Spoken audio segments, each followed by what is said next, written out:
Remonter au vent, au planning, en windsurf sur une planche sans dérive, voilà une étape clé de la progression. Pour te faciliter cet apprentissage du prêt en windsurf, je te partage mes 6 meilleurs conseils dans la suite de la vidéo.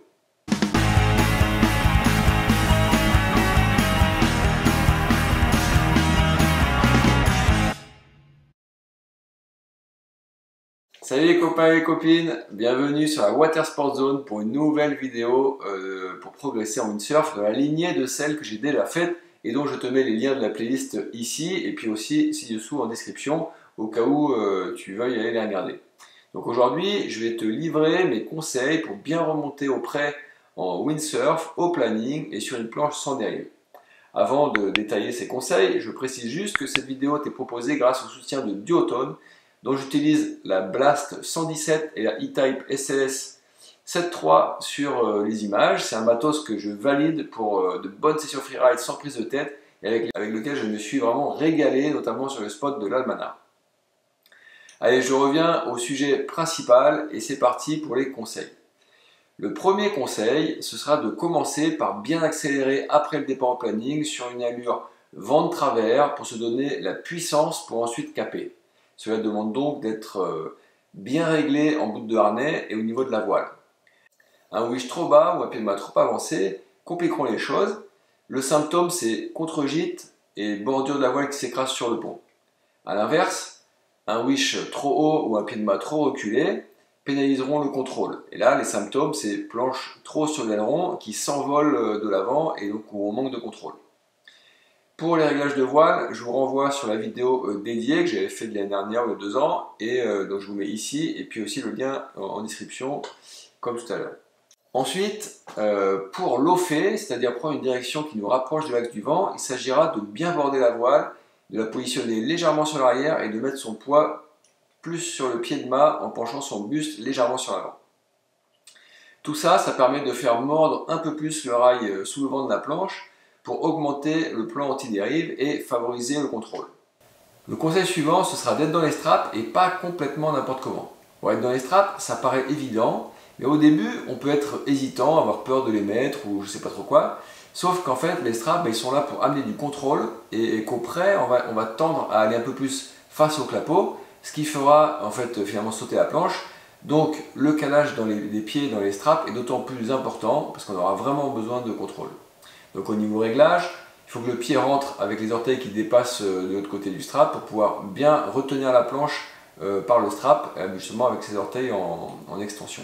Donc un point clé, ce sera aussi de sortir un peu le pied arrière du strap pour adopter une position des pieds, on va dire en canard, donc les pieds un peu comme ça. Ainsi, on obtiendra plus de puissance pour pousser plus fort sur le pied arrière sans freiner la planche ou sans faire décrocher l'aileron, tout en le sollicitant à fond cet aileron, ainsi que le rail sous le vent du flotteur, toujours encore une fois pour maximiser le plan anti-dérive. Le conseil numéro 4, c'est de faire très légèrement agiter la planche en essayant de la faire foiler sur l'aileron. Ça aide aussi à optimiser la remontée au vent. Donc ce sera plus particulièrement sensible et efficace sur les planches d'approximativement plus de 100 litres et avec 35-36 d'aileron. Le 5e conseil pour remonter le mieux possible au vent, ce sera de faire de l'essai-erreur pour essayer de trouver en permanence le meilleur compromis entre l'angle au plus serré du vent et la vitesse. L'efficacité de votre remontée au vent sera la résultante de ces 2 paramètres. Il faut donc tester en permanence pour voir comment on se sent le mieux, même s'il faut avouer que dans le petit temps ou au début de notre progression, il faut chercher en fait à caper le plus possible tout en maintenant le planning. Il faut donc s'entraîner à sentir quand on est trop près du vent et qu'on ralentit un peu trop, et quand on laisse un peu trop courir, on va dire, et qu'on pourrait mieux serrer le vent.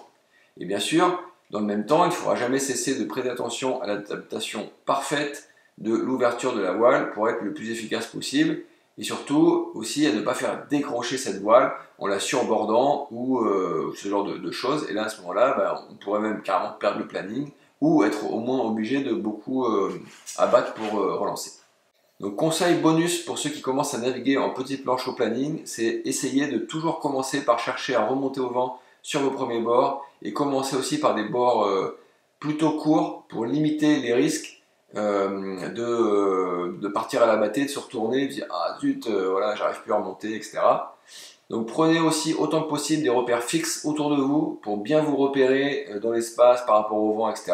Donc je pense aux bouées, aux cardinales et aux repères terrestres, évidemment quand on peut avoir un repère terrestre, au retour, même des fois à l'aller sur certains spots. Ça vous évitera vraiment des galères qui ne sont pas agréables. En résumé, toute la subtilité du prêt, c'est, je le répète, de trouver le bon compromis entre la vitesse et l'angle de remontée. Donc, pour bien apprendre à remonter au vent, l'idée ce sera de partir au vent de travers et de lofer légèrement jusqu'à sentir que ça ralentit un petit peu trop. À ce moment, évidemment, il faut arrêter de lofer avant que ce soit trop tard, voire relancer un peu en lâchant quelques degrés si du coup on a vraiment trop ralenti. Et plus vous allez naviguer, plus vous allez sentir venir ce moment et l'anticiper. Le vent n'étant pas d'une direction totalement constante et le clapot venant lui aussi perturber un peu tout ça, le jeu du prêt de toute façon ce sera de laisser erreur continue, à chercher à lofer le plus possible sans perdre de vitesse et puis parfois à relancer un peu. À force, avec l'expérience et les sensations, cela deviendra finalement très fin et naturel. Mais voilà, l'important c'est de pratiquer. Allez, j'espère que mes conseils te seront utiles et n'hésite surtout pas à me faire un retour en commentaire là-dessus. Tu peux aussi liker la vidéo, bien sûr, la partager avec tes copains, c'est toujours apprécié. Et puis, évidemment, t'abonner aussi si ce n'est pas déjà fait pour ne pas rater les prochains contenus. Allez, pour finir, je te mets aussi à l'écran un lien vers la playlist des tutos windsurf qui pourra peut-être être utile. Et puis, voilà, bye bye et à samedi pour une prochaine vidéo.